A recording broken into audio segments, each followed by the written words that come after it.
नमस्कार dear friends. तो आज हमारा तीसरा दिन है इस सीरीज़ में और हमारा टारगेट है यूपीएससी प्रीलिम्स 2024।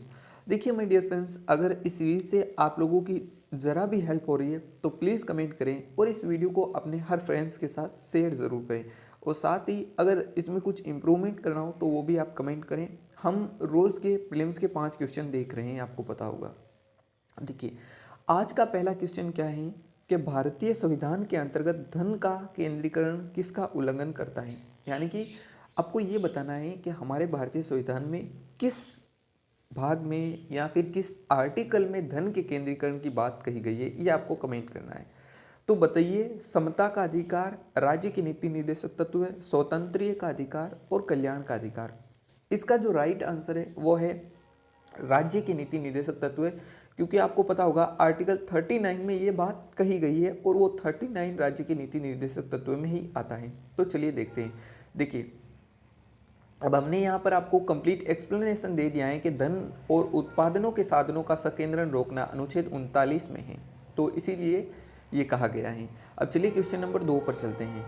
अब क्वेश्चन नंबर 2 देखते हैं। तो 2 में क्या है, भारत में संपत्ति के अधिकार की क्या स्थिति है। मुझे नहीं लगता कि इसमें आपको कोई कठिनाई होगी। जो ऑप्शन बी है वो राइट आंसर है। ये विधिक अधिकार है और किसी भी नागरिक को प्राप्त है, ध्यान रखिएगा। और ध्यान रखिएगा, संपत्ति का अधिकार जो वर्तमान में एक विधिक अधिकार है आर्टिकल 300 ए में, जिसका एक्सप्लेनेशन हमने दे दिया है कि 44वें संविधान संशोधन और फिर 12वें भाग में इसे डाला गया है।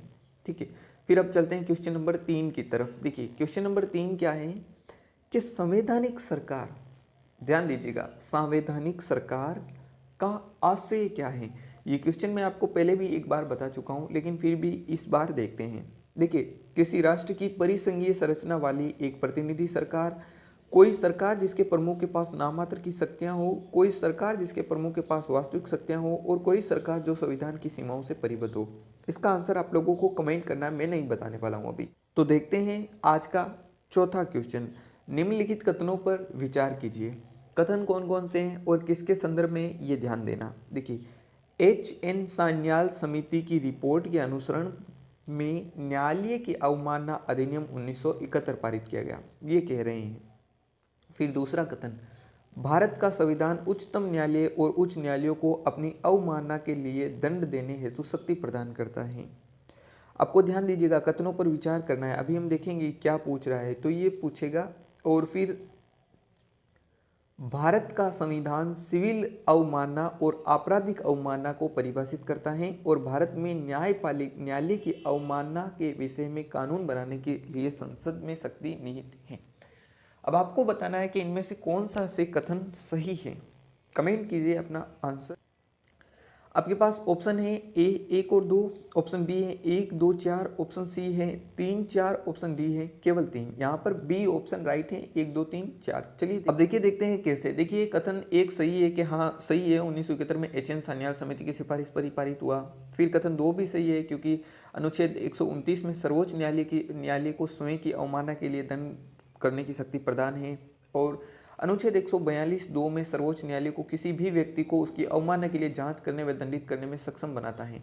और फिर देखिए, कथन 3 गलत क्यों है, क्योंकि देखिए, भारत का संविधान किसी भी प्रकार की अदालत को, अब देखिए कथन 3 क्यों गलत है। देखिए, भारत का संविधान किसी भी प्रकार की अदालत की अवमानना को परिभाषित नहीं करता है, न ही नागरिक अवमानना और न ही आपराधिक अवमानना को।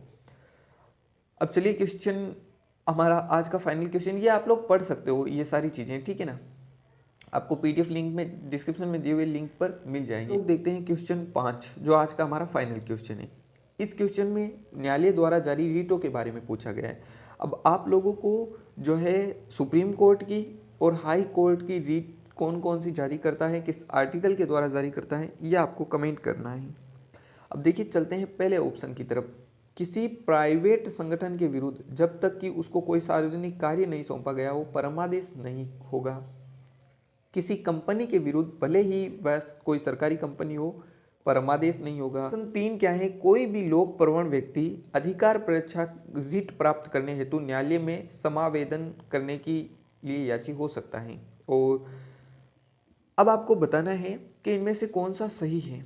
आपके पास 4 ऑप्शन है। देखिए, ऑप्शन एक में है केवल 1 और 2, ऑप्शन बी में है 2 और 3, ऑप्शन सी में है 1 3 और ऑप्शन डी में है 1 2 3। तो यहाँ पर ऑप्शन सी राइट है, 1 और 3। अब एक्सप्लेनेशन यहाँ पर हमने दे दिया है, लेकिन आपको मैंने पहले भी बता दिया था कि आपको ये कमेंट करना है। चलिए आज के इस वीडियो को हम यहीं पर समाप्त कर रहे हैं और मिलेंगे कल एक बार फिर पॉलिटी के साथ में, और फिर हम हिस्ट्री की शुरुआत करेंगे।